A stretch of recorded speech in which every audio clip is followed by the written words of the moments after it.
Je vais me permettre de démarrer en français, même si nos amis en fait comprennent un peu le français, puis après on fera semblant de comprendre un peu l'anglais. Sur cette seconde table ronde, on se posait la question de l'art qui donne à voir le temps du monde.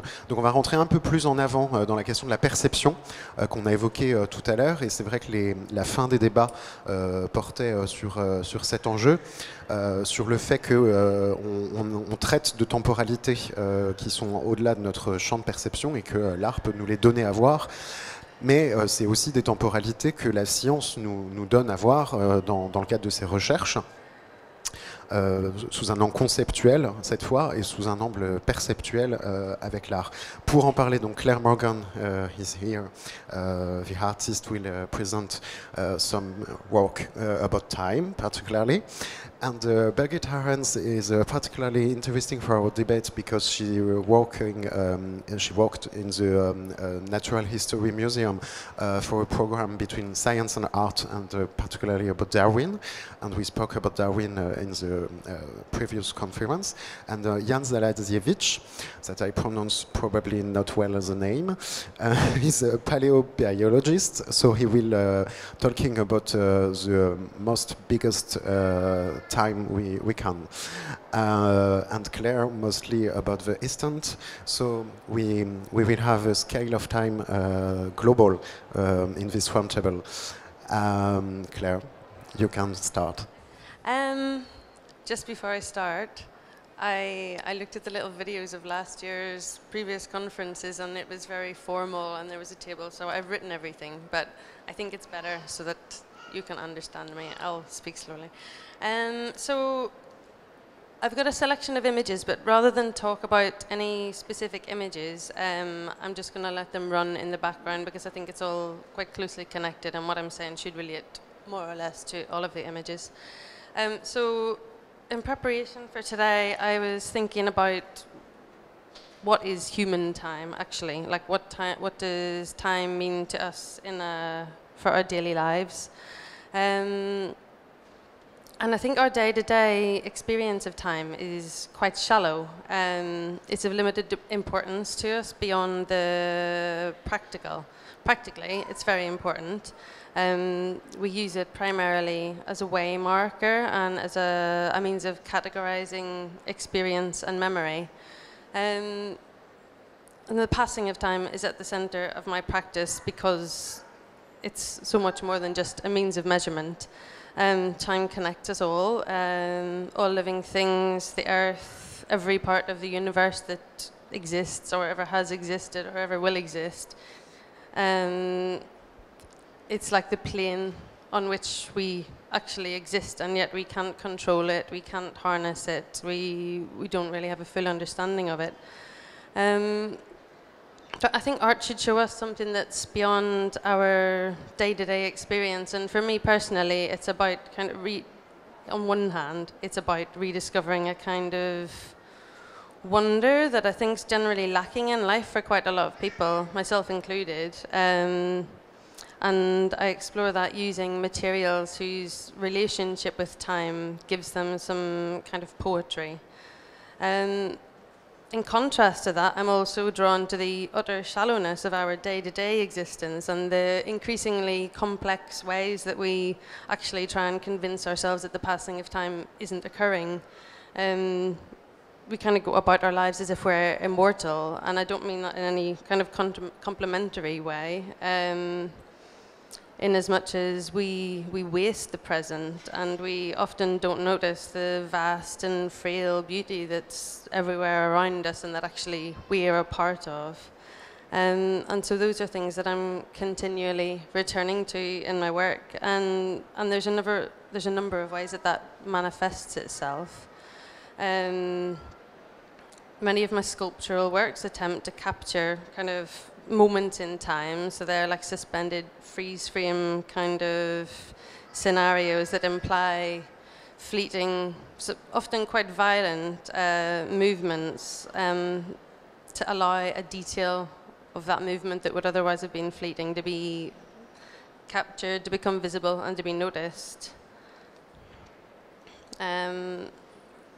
manipulating materials and forms, altering or removing the action of time on things temporarily as a means of actually exploring that action, that passing of time.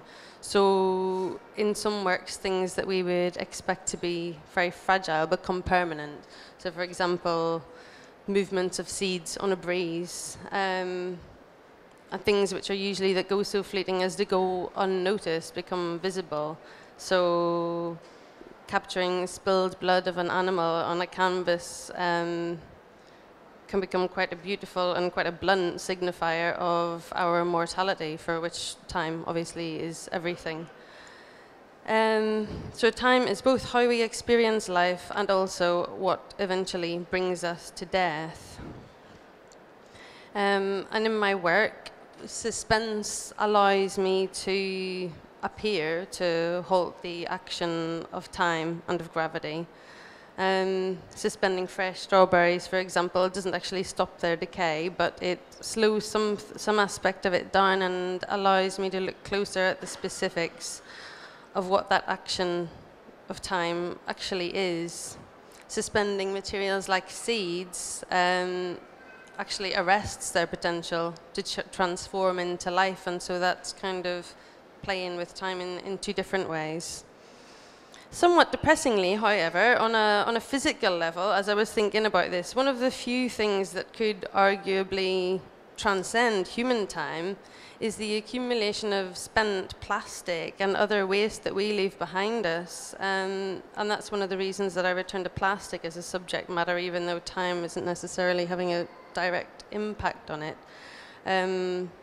It's more a symbol of our general disregard for time in a larger sense.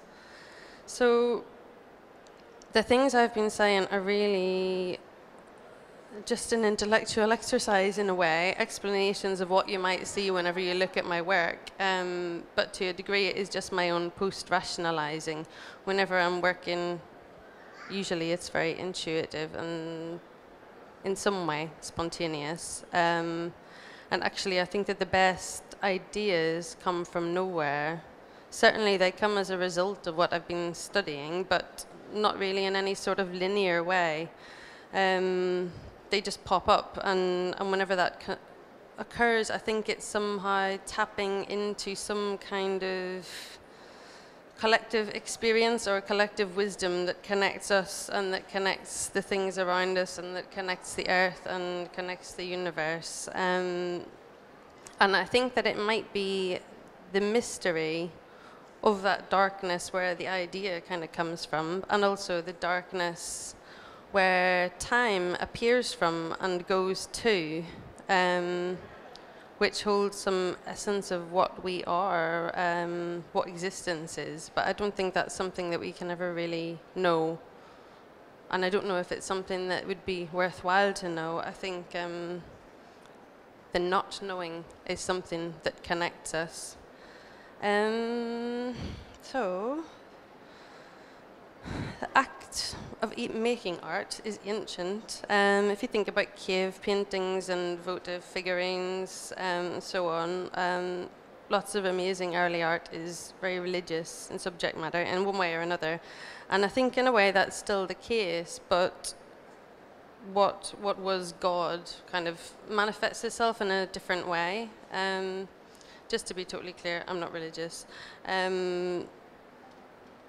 But at the same time, I don't think that we're just bags of chemicals. We know the difference between right and wrong, and I think what some people call God is the existence of a truth. It's something to do with the universe and the connectedness of everything. And that's something which transcends our experience of time. Two of the works that I have in the booth at FIAC this year, one canvas and one a cabinet, both use the same line of text, which is a quote from J.M. Barrie from Peter Pan. All of this has happened before, and it will all happen again. So all of the information's there. Every relationship between microcosm and macrocosm, and us in between that, living and consuming and dying. I think art can be a way to reveal some kind of truth about those things, certainly from the perspective of someone making it. Increasingly, I think there's fewer and fewer chances to discover that sort of truth. Now, like if you're looking at a Rothko in a gallery, you're not just looking at it, you're thinking about checking in on Facebook or putting a picture of Instagram or taking a selfie if you're that way inclined. And it cuts you off from being open to something very powerful that demands your full and immediate attention. I think that the nature of our contemporary existence leaves us with little or no time really for any contemplation without a motive. Society dictates we have to engage in increasingly contrived and time-sapping and mindless activities, further and further removed from the possibility of experiencing this kind of universal truth and the reality of the passing of time beyond the individual ego. Basically, like what has been called enlightenment. So I was thinking, in a sense, that time, or the lack of time, could actually become like a form of control, and there could be a good argument for that. Connection leads to creativity and community, which can be dangerous, leads people to think independently and ask questions, whereas isolation and exhaustion limit our ambition. So for me, on one hand, I'm quite consumed with pursuing this deep understanding of the passing of time and the truth that is related to that. But just as frequently, I kind of turn to frustration over the ways that we're constantly steered away from that possibility. So I'm often inspired by literature, and at the moment I'm very much inspired by David Foster Wallace. So I thought I would end my presentation bit by reading an excerpt from something that he's written that is very, very close to my own work. It's an excerpt from a short story called Good Old Neon, and it's a thought process at the moment when someone is about to crash their car into a wall. It's quite difficult to read. One clue that there's something not quite real about sequential time, the way you experience it, is the various paradoxes of time supposedly passing and of a so-called present that's always unrolling into the future and creating more and more past behind it. As if the present were this car, nice car by the way, and the past is the road we've just gone over. And the future is the headlit road up ahead that we haven't got to yet. And time is the car's forward movement. And the precise present is the car's front bumper as it cuts through the fog of the future. So that it's now, and then a tiny bit later, a whole different now, and so on. Except if time is really passing, how fast does it go? At what rate does the present change? Meaning, if we use time to measure motion or rate, which we do, it's the only way you can, 95 miles per hour, 70 heartbeats a minute, and so on, how are you supposed to measure the rate at which time moves? 1 second per second? It makes no sense. You can't even talk about time flowing or moving without hitting against a paradox right away. So think for a second, what if there really is no movement at all? What if this is all unfolding in one flash you call the present? This first, infinitely tiny split second of impact, when the car's speeding front bumpers just started to touch the abutment, just before the bumper crumples and displaces the front end, and you go violently forward, and the steering column comes back at your chest as if shot out of something enormous. Meaning that what if, in fact, this now is infinite and never really passes away in the way that your mind is supposedly wired to understand passing, so that not only your whole life, but every single humanly conceivable way to describe and account for that life has time to flash like neon shaped into those connective cursive letters that businesses, signs, and windows love to use so much. through your mind all at once in the literally immeasurable instant between the impact and death, just as you start forward to meet the wheel at a rate no belt ever made could restrain. The end. That's it. Thank you.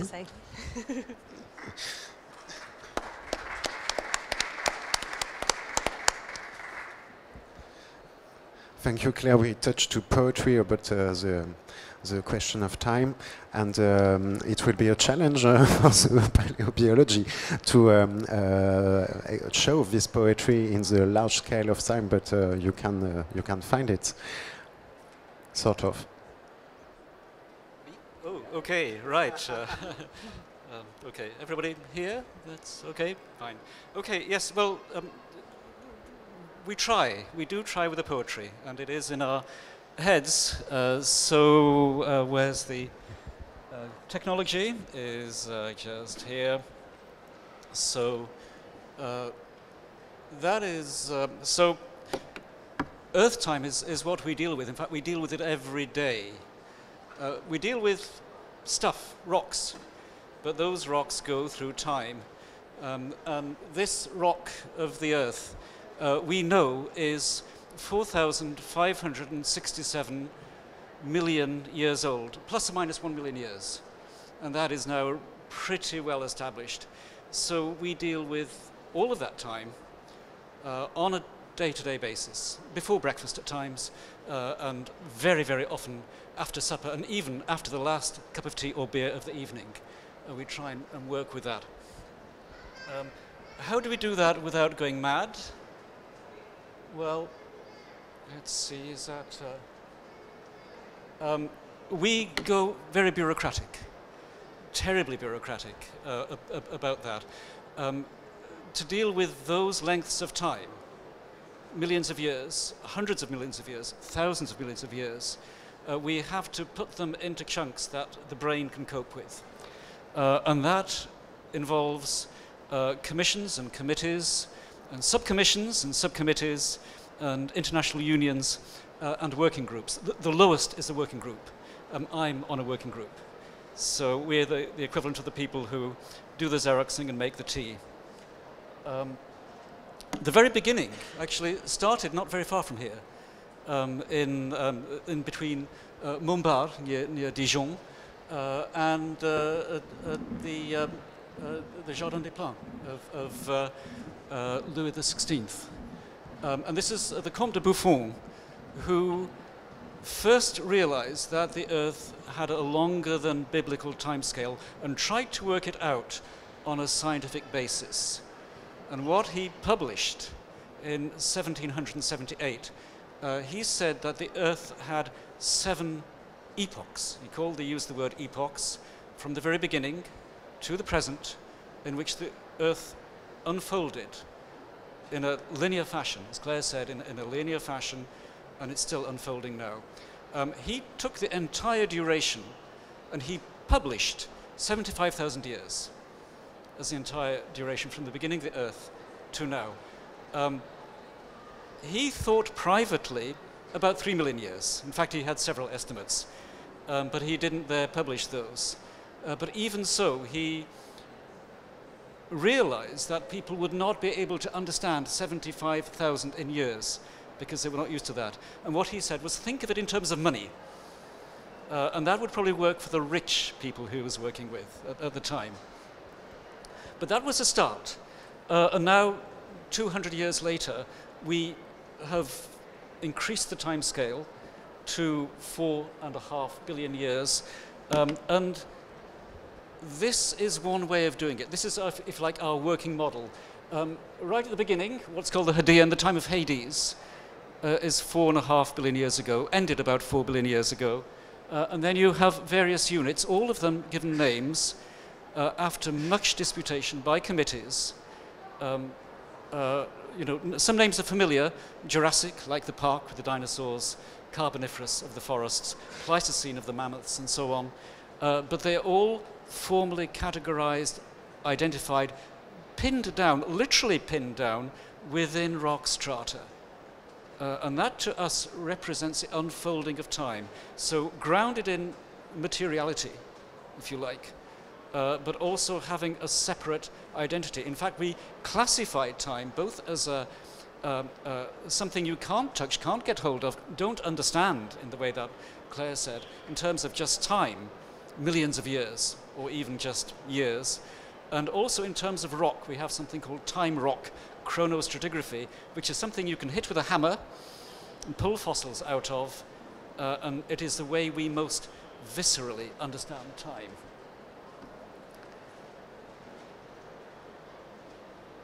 Now, that is, if you like, bureaucracy. And my poor students have to learn that, or at least learn the bones of it, so they can work for the next half century and talk to other geologists and other people. But of course, it's history. How do we try and understand history, really what is going on? Let's try one of the types of, I don't know how close it is to poetry or not. I say we do try with that. This is one set of panels. It has 6 of them. The top one, when you go from left to right, goes through 4 billion years. Not quite to the beginning.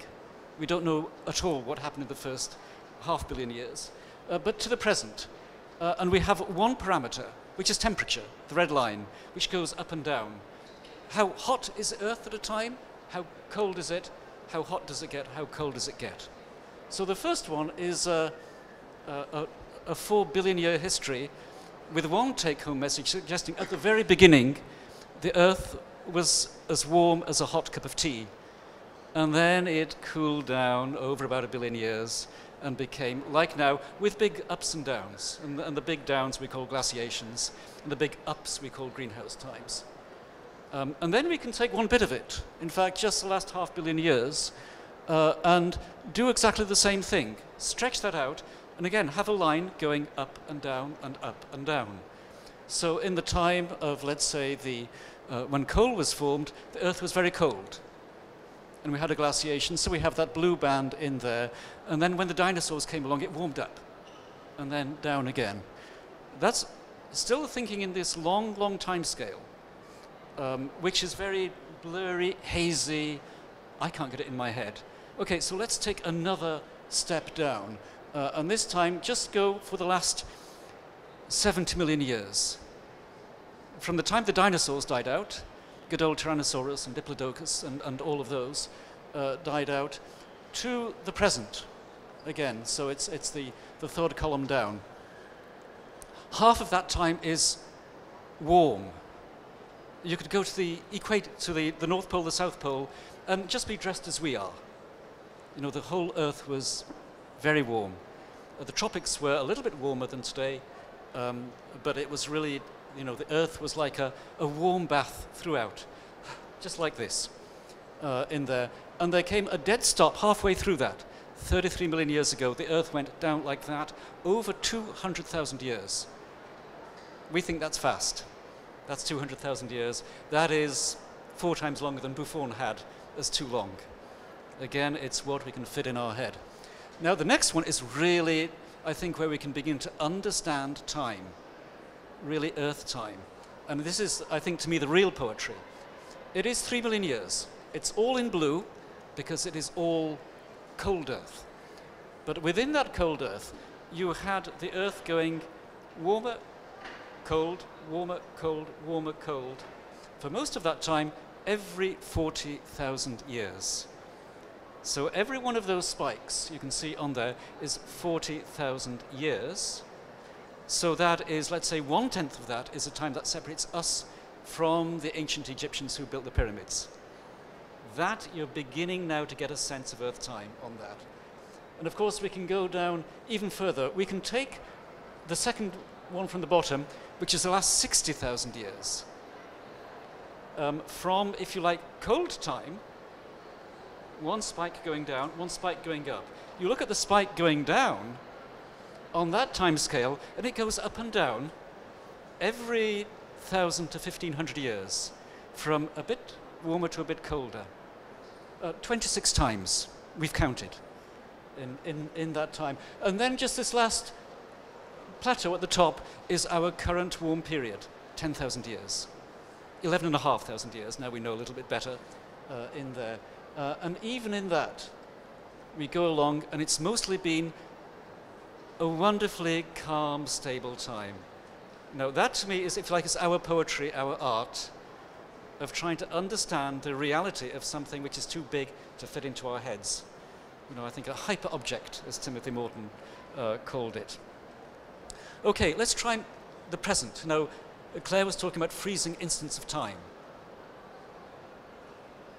This is one bit of the present. This is our lifetimes, pretty well. It's just about my lifetime, starting about 1958, and I'm 4 years before that in there.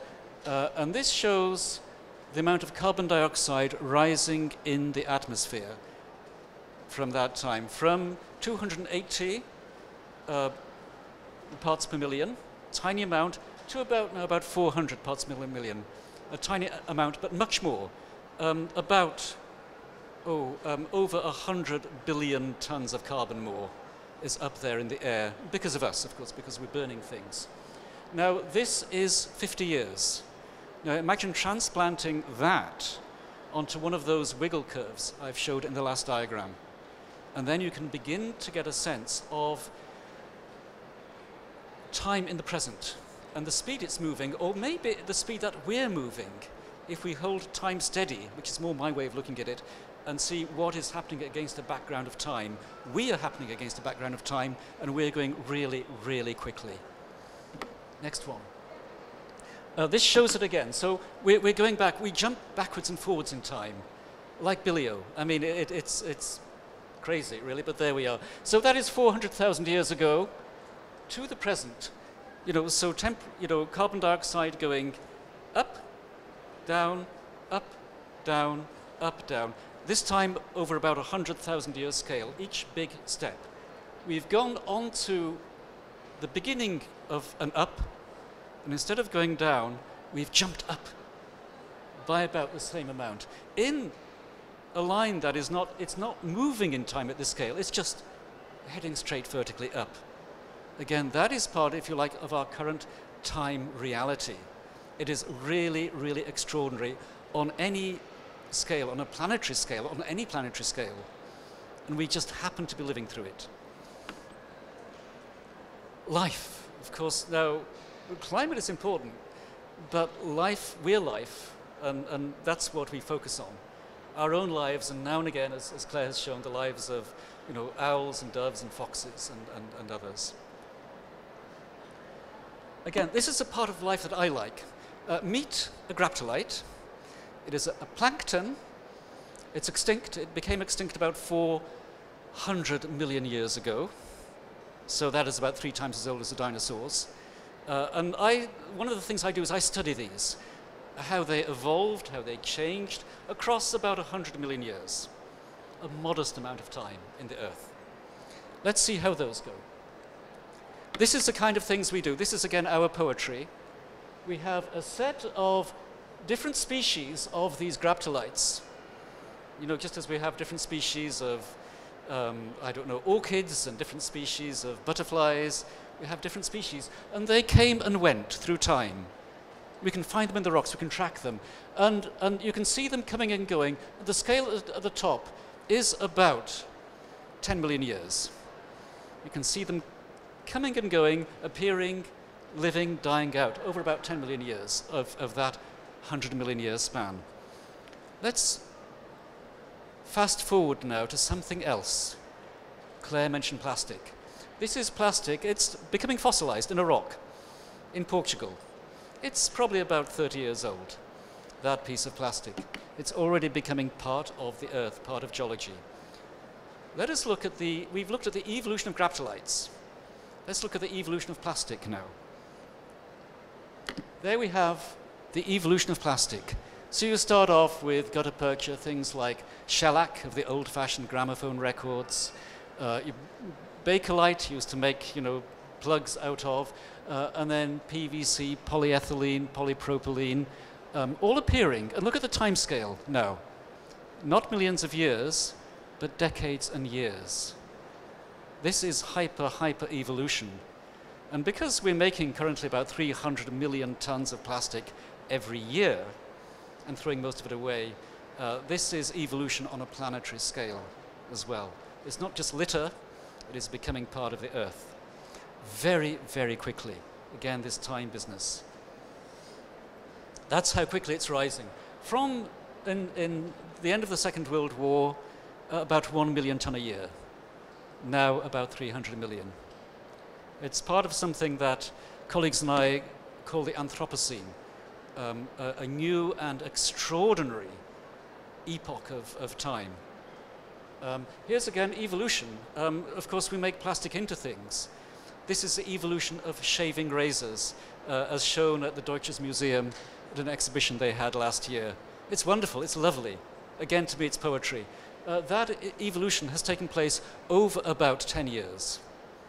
Microraptorites took 1 million years, you know, to make the same sort of steps. And it's part of, again, what we call, we talk about the biosphere, and biosphere in time. This is a technosphere. The technosphere is moving about 100,000 times faster than the biosphere in the sense of evolving and changing. It is really, really strange. Future time. How are we going to deal with that? You know, we think back, we have the evolving present, as Claire so nicely said, you know, this instant. The future.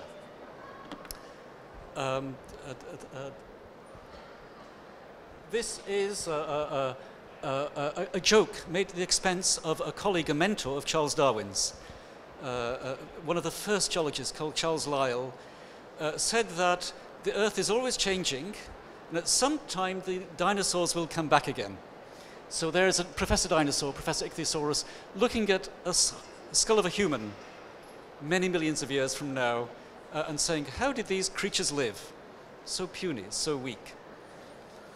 Well, we don't think humans will come back necessarily, but maybe there will be other creatures that emerge and evolve that will look back on us from a similar kind of time scale. So here we're imagining, there's a scene painted by, I'm working with an artist, the artist Anne-Sophie Milon, who is drawing the geologist of the future, giant rats who are excavating the fossils of the humans, beer cans trapped in the rocks, and how they will look and how they will evolve.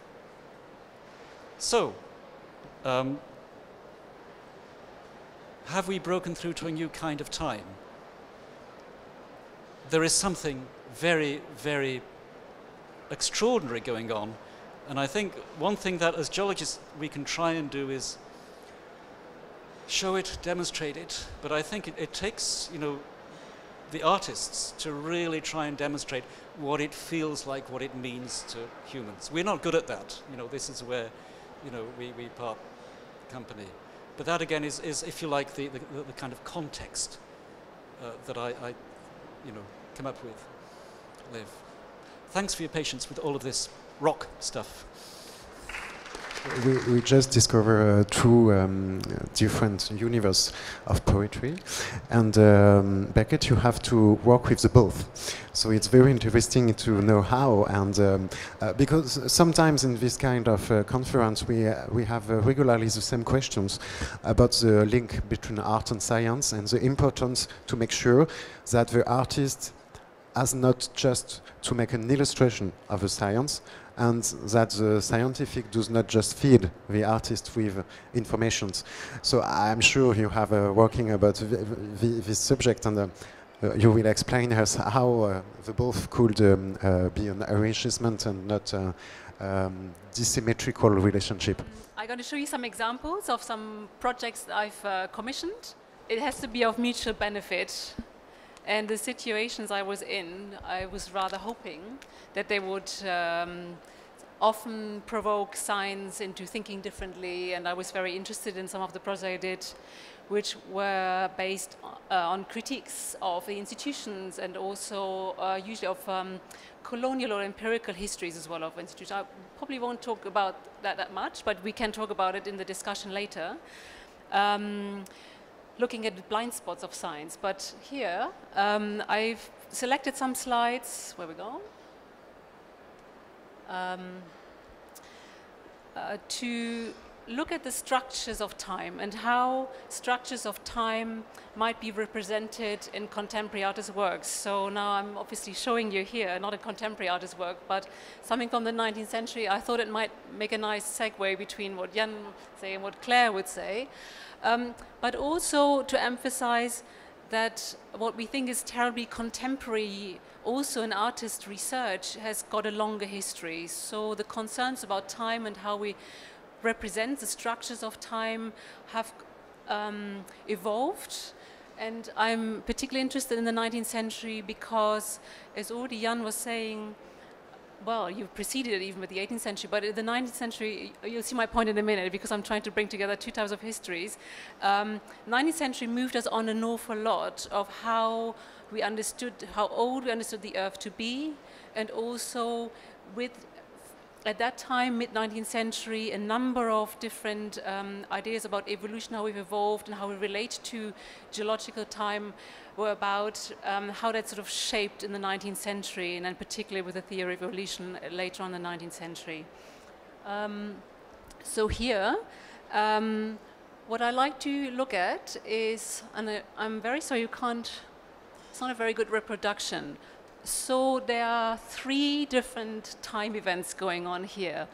I start with the one which you can't see, which is in the sky. Then normally there's a very faint reproduction of a comet passing. It's Donati's comet, doesn't pass every year. So it was on the on this particular date that the artist family here, which you can see in the front, they were spending time on the beach, beginning of October 1858, and there was Donati's comet was flying by, so that we can locate this cosmological event together with the life cycles of what this family of the artist was doing here. So it's a sister and a son, and so we can start to relate also cosmological time to biological time of this family of the artist. And then this is on the Kent coast, and also not very well reproduced. You have got striations, you've got records of particularly the Cretaceous period. I'm sure Jan can talk about this much more, embedded in the rocks. So landscapes, looking at landscapes helps us an awful lot to look at the structures of time because we can decipher it in the landscape and embedding ourselves as humans, Homo sapiens, within that. So we've got a cosmological event, we've got an interest in fossils. So we're coming closer to, or we're combining here a history of geology and a history of biology. And we're linking this, so we're starting to link space and time. I'm just using this painting, but there are other examples. I'm just want to start off with this one because also we're probably all familiar with the cliffs. The next image, sorry, the reproductions are a little bit bleached out, but this is something I commissioned for the Natural History Museum in London. And the work is by Tanya Kovacs, it's called Tree. It was commissioned to mark the bicentenary of the birth of Charles Darwin, and also the 150 years of the, his most famous book, The Origins of Species. And she wanted to honor him with this particular sculpture, which is embedded in the Natural History Museum.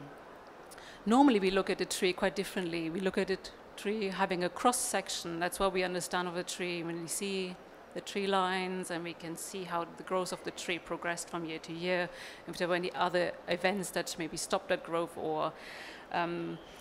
But here she said, well, I want to look at this differently. Because that's what Darwin did. He looked at the world differently, and I want a longitudinal section of a tree, which is very difficult to get. And she had this idea as well that you can portray the lineages of evolution through the shape of the tree, which is inspiring to her, even though Darwin didn't use the tree as an image for how things are related, but she thinks this is a motif that helps us to structure time. So you see the motif coming up a number of times, but not as in this particular longitudinal section. So the idea was to understand what also Jan was trying to say inhuman scales of time, so scales that we can't imagine as humans, and how we create histories around it. How far can we go in understanding time?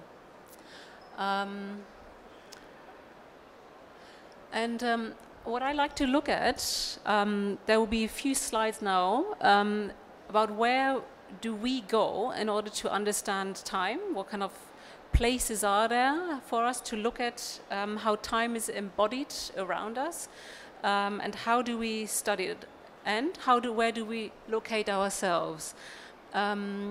So here's a project by a French photographer, Christelle Lebas, and she's been studying an archive also at the Natural History Museum by one of the early ecologists. I've become quite interested in early ecology because it thinks a lot about where are humans within the natural world and how do we shape it, how do we move it on, and what is our place within the ecological system. So this is an archive that we found at the Natural History Museum. It's by somebody called Edward James Salisbury. He was later on director of Kew Gardens, and she's been studying this archive by rewalking the location photographs, an example of which you can see here on the right, that he took in the early first third of the 20th century. And so she goes around and tries to locate these images, which are not very well annotated. She doesn't always know where the locations are, and then she rephotographs it in order to get a sense of depth of time. Don't worry about the image on the right, that's totally bleached out. But so here she is with a field botanist who is holding a photocopy of one of Salisbury's images. There she is trying to think, oh, where was this location that he found in the early 20th century? And there she is, a photographer with her tripod trying to capture that same image in order to look. And I think you can look at it both ways. If you take a past image and to look into the present environment, or if you think of the image of the landscape as present and you look into the past, you can. So to me, it's a sort of a mise en abîme where you just try to get a depth of field into the landscape. This is a project by a Mexican artist that took place in Mongolia, and it's part of the Land Art Biennial in 2014. And she tried to give a sense of time by drawing a timeline, which you can see here, the red line, which was just over 1,000 meters long, by having a performance along this red timeline. And she was particularly interested how we relate to animal histories, and but also wanted to promote non-Western. So it's also maybe remind ourselves we've been just so far, really, if I assume it's about Western concepts of time. So she really wanted to undo some Western concepts of time in this particular performance, in a collective experience of the landscape and of time by walking distances on the surface of the earth.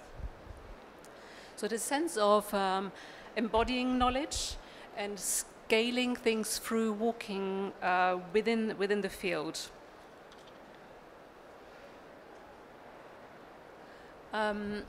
This is a little bit homage to COAL, because you normally do your talks at the Natural History Museum here in Paris. This is a scene here on the left.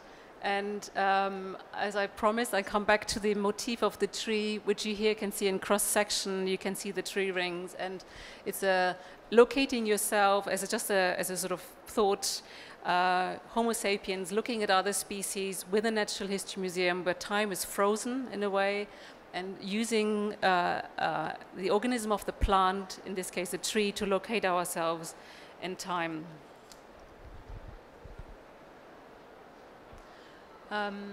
This is an image by Marc Dion, which he made for Fabienne de Clercq. She inadvertently is also showing some of that wallpaper he's got in the background there. And what he does in this image, which you find difficult to read, I'm sure, is he again takes the slice of the tree and he plots certain events in a human history in it. So he puts a cultural history in it. And so I would like to come to talk about this because it, again, it gives us a sense of time, of cultural history, but also here how we engage with the natural world, and how, in this case, he relates the tree is a giant sequoia, which is can grow up to 500 years old, and he has a little annotation there, which you can't read, is how this tree was felled and which turned into a picnic bench. So it's these time frames which are embodied in the materiality of the growth of the tree and to make something which is useful or which is a tool for humans, together with the cultural history of humans.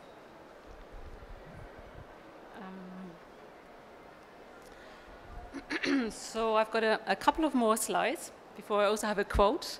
I'm interested also, or artists are interested in how, again, we relate our human body to the experience of time and also to geology. So this artist, Ilana Halperin, she did a project where she thought of the human body producing bodily stones. So it's a corporeal geology, as it were. So she was looking at goldstones that we produce. She did an exhibition. There was one goldstone which was huge, which a human body had produced over 12 years. That was then taken out of the body and presented in this exhibition. But she was also interested in, there's a particular meteorite which crashed into the Earth in 1969, the Allende meteorite, which was formed before the formation of our solar system. So it's, I suppose, if you think again about the William Dice painting, which I showed at the beginning, it's again relating life cycles, human life cycles, with cosmological cycles. So me as a curator, I found it interesting because she did curate an exhibition where these things were set next to each other, not in the painting by William Dice, but in objects next to each other, where you can then embody time and have objects next to each other temporarily in space, where we can then start relating or plotting moments in time that are important to us. So here's our becoming geological, but also maybe it's an idea also to think about compression and expansion, which she does here. There's a sort of fossilized bird's nest, so to her is a compression, and then on the right-hand side you can see a volcanic eruption, which to her is an expansion of time, but also how a landscape reshapes itself. Just see the last image. Yeah. So this is a photograph by Claude Cahun. Probably she didn't think about time at all, but I was thinking about how that makes us think us as the body geological.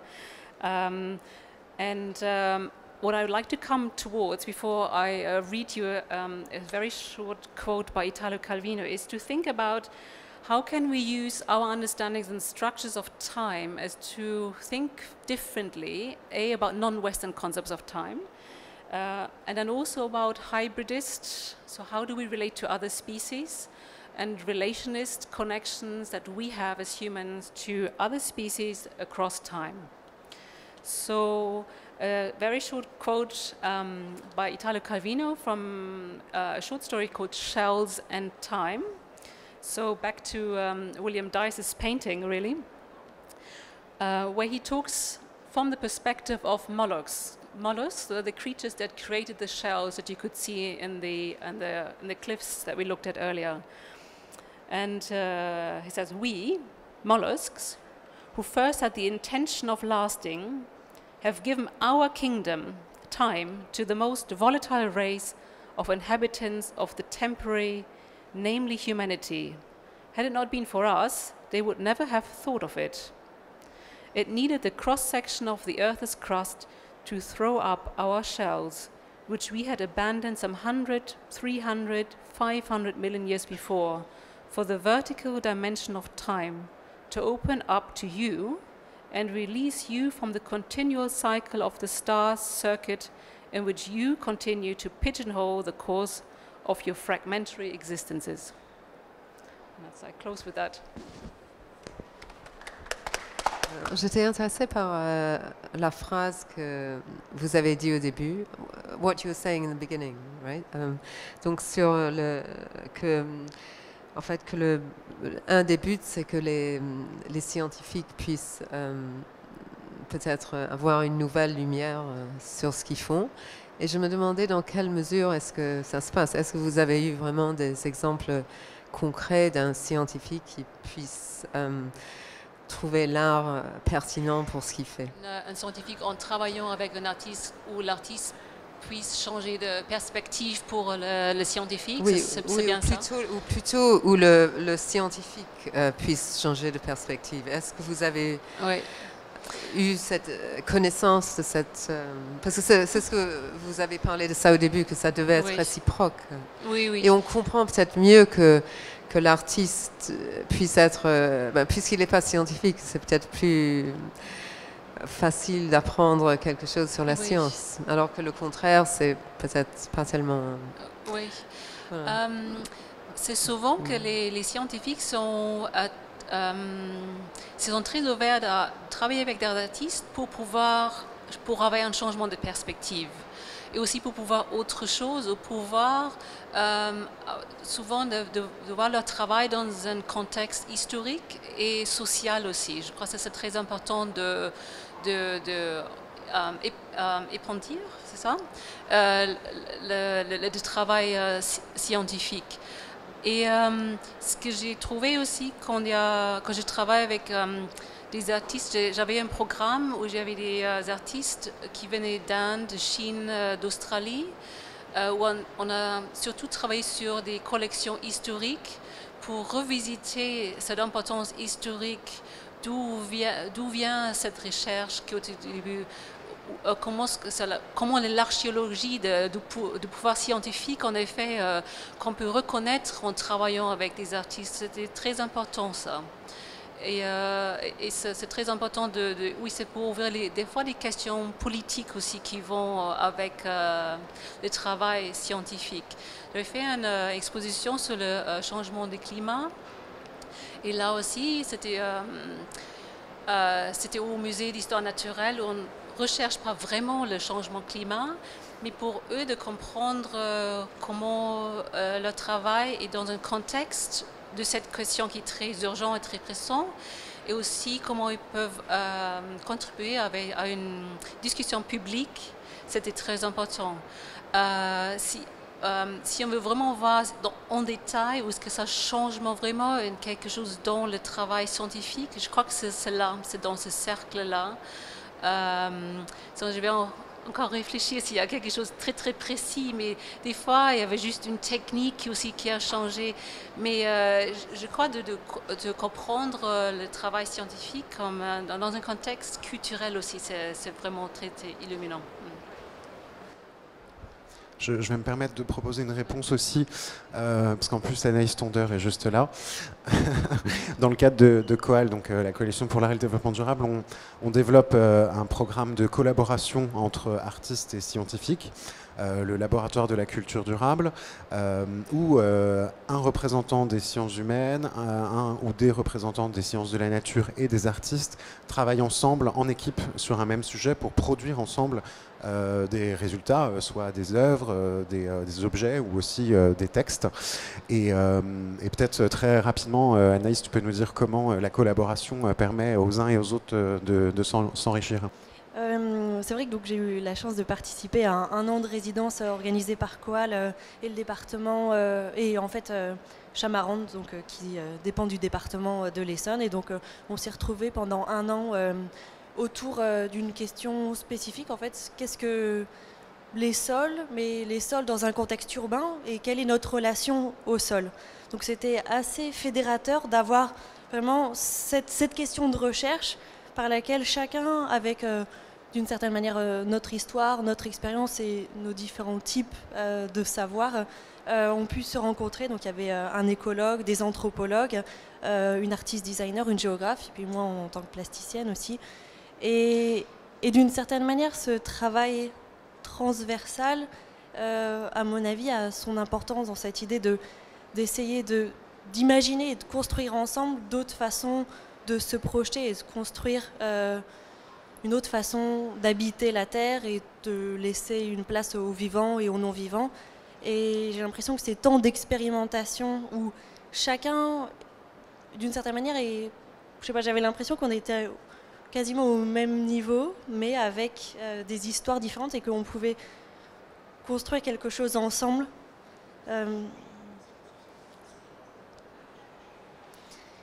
Alors, d'une certaine manière, ce que ça a pu changer pour les scientifiques, il y avait donc 2 anthropologues, Germain Meulemans et Marine Legrand. Et là, d'une certaine manière, j'ai eu l'impression que le travail a été un peu facilité parce qu'il y a déjà une compréhension ou une ouverture à finalement la place du sensible, repenser le sensible qui était déjà très présent dans leur travail. Et j'ai l'impression que on a réussi ensemble à expérimenter quelque chose qui était peut-être plus lié à cette idée de la fiction, au point que, par exemple, dans le travail de thèse de Germain Meulemans, il y a toute une partie de sa thèse qui est en train de naître des installations et des expériences qu'on a menées ensemble. Je sais pas si c'est une réponse complète.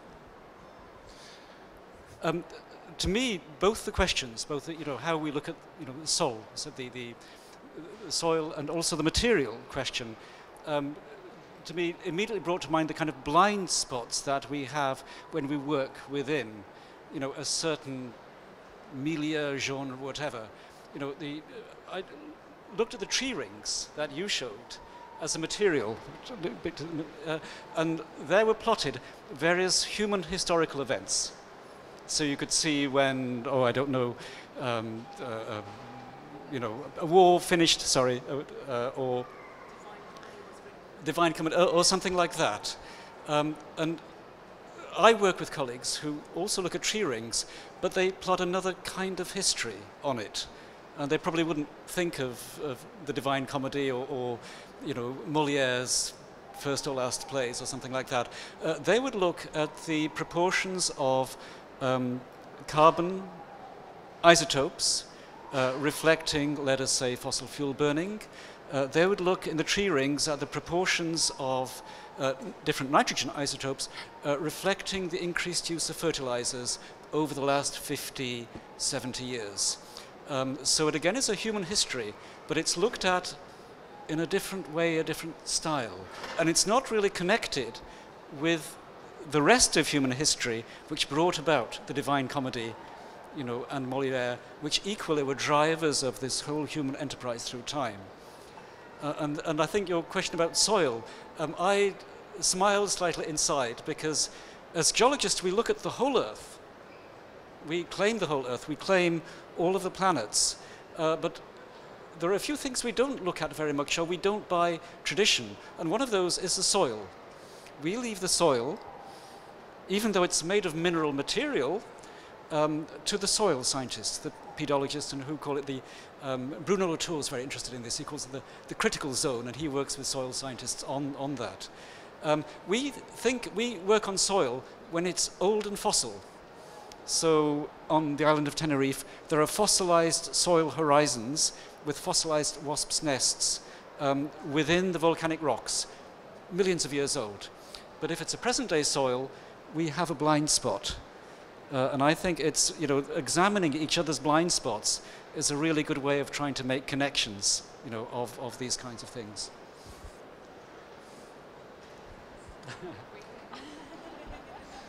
The last question? Okay.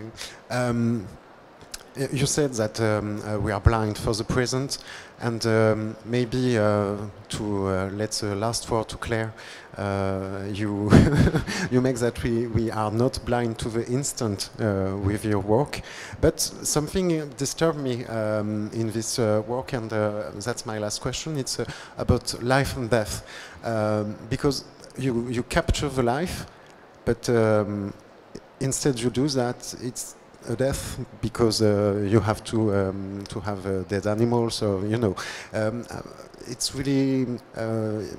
How do you feel about that?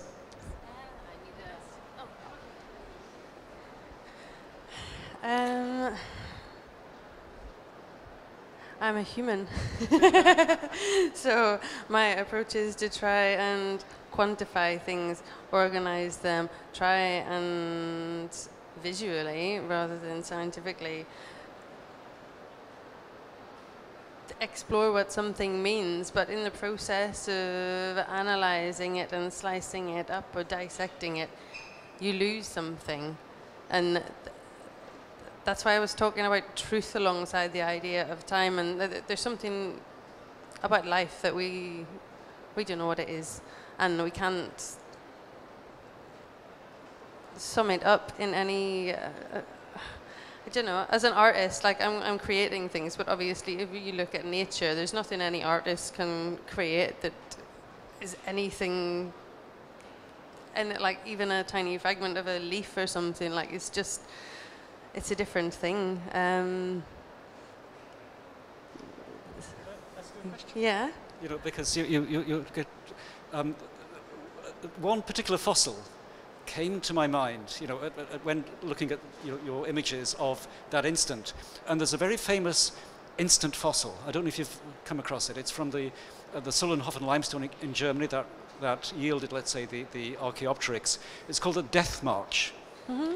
And it's of a lagoon, and the bottom of the lagoon, the water was poisonous. Nothing could live there. And into this lagoon there fell a horseshoe crab. It was living in the surface, and it was washed in by a storm into the bottom of the lagoon. Mm-hmm. And you can see the tracks on the layer of rock of this horseshoe crab going like that, and then at the end of it there's a crab itself, fossil. Mm-hmm. You have the instant, you know, of the end of the life, the last 2 minutes of the horseshoe crab's life. So I'm just wondering how, you know, you would react to it and take it into your kind of, you know, because you know, it seems to me that one of the few fossil examples which is spot on, you know, some of the things that you've made. I probably wish I had done it.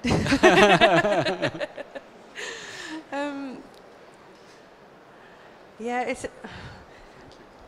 it's kind of a pleasure and also a really difficult thing working with organic materials, because obviously you're starting with something that's incredibly detailed and beautiful in and of itself. I'm not trying to criticize my own work or anyone else's work, but no matter what you do, there's something kind of reductive about it, because yeah, I just think nature in some way.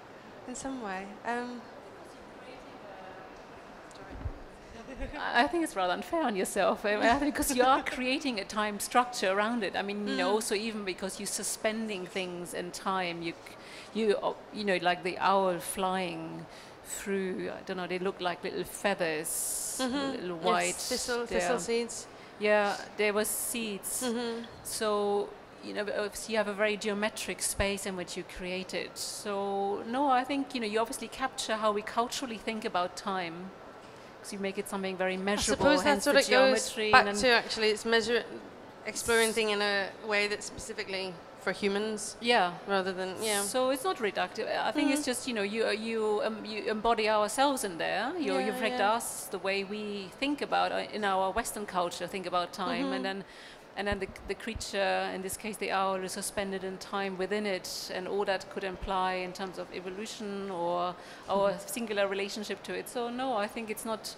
You bring together different elements that are from it embody how we are as humans, which we need to grasp the world. No, I think yeah. I suppose. We've got the picture of it behind us now. Because, you know, after all, it also needed somebody like Jan to tell us about the horseshoe crab, to find the horseshoe crab, and then to explain it as well. So all of this is beautiful, and it's around it, and it gives us so much more, because maybe the mollusks could have explained it to us as well from the Italo-Calvini story. I don't know. Maybe they know more. The dolphins know more. So it's just what kind of relationships do we have, and we develop with other species, and how we talk to each other. I think that's what I find quite fascinating. You know, how do you think about the owl? What do you think the owl might have thought, being suspended in time? Actually, there was an owl living in this space as well. So I didn't ask it. No, I see. Yeah, I suppose it's playing with the context of things, even just slightly, to bring it round to something that we can relate to, but then is also in some way unexpected, so that so you want to look a little bit more closely at it. So the installations that you make, do they relate to a spatial situation, or a gallery in pieces? It depends. Some of them are site-specific and some of them aren't. So that the particular piece you were talking about with the owl, which I think is the buttons there. Press the next one. Yeah, that one. It was in the attic of a castle, Chateau d'Oiron, and there, on the floor below it, on the room below it, was a Renaissance fresco. Okay. The whole length of the room, which kind of depicted every scenario from birth through life, love and passion and war, and then at the end of it, people being cast into the fires of hell. So there was a very really linear explanation of every aspect of life and death and time below it, which I kind of used I used the linear nature of it to inform my work, but not the rest of the individual details, not the human bit, basically. We have a last question. Est-ce que vous sentez qu'en ce moment, depuis quelque temps, il y a peut-être une sorte de crise autour, ou une nouvelle problématique autour de la question du temps? Parce que par exemple, on a toutes ces théories qui parlent du futur qui vient avant le passé. Enfin, on a plusieurs choses dans ce genre. Et aussi, par exemple, enfin, ça c'est un exemple très différent, mais par exemple des tribus en Amazonie qui ont aussi des conceptions du temps très différentes. Enfin, je me demandais si ça pouvait avoir ce que vous en pensez, et si ça peut avoir un impact. You don't have to make a large answer because it's a subject for the after roundtable. But if you have something to say about that.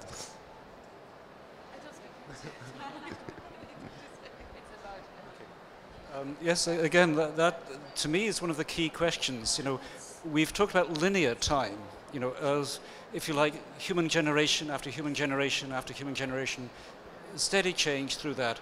What we're living through now, in any sense almost, is not linear time, it's exponential time. It's where things are speeding up. And it's going so widely that it's not just affecting human life, but it's affecting the biosphere, you know, and geological processes on the planet, hence the idea of the Anthropocene. And it really is something quite remarkable, you know, which we're all caught up in. I'm not sure what control we have over it. And yes, and I think it is a big subject we really have to try and think through and try and feel and understand. You know, life is not just going on and on and on. It is spinning off into something that we can't quite see, imagine, feel, understand. You know, and I think we should try as it goes. Shall I say? Yeah. I just think it's. I'm not sure about this acceleration, but I just take great pleasure in the different time frames and observing different time frames around us, so a heterogeneity of times, which I can relate to, from geology to biological life to everyday life, and to me they are in coexistence, and they don't always. Time is felt. I feel time. So they don't always feel the same, and I think it's great to have a finely tuned understanding of what time feels when you look at different things. Yeah. Merci à tous. On se retrouve à 17h pour la troisième et dernière table ronde, où justement on va parler de la diversité des temporalités, notamment d'un point de vue biologique aussi, parce que c'est un sujet assez complexe. À tout à l'heure. Merci encore à vous trois. Merci.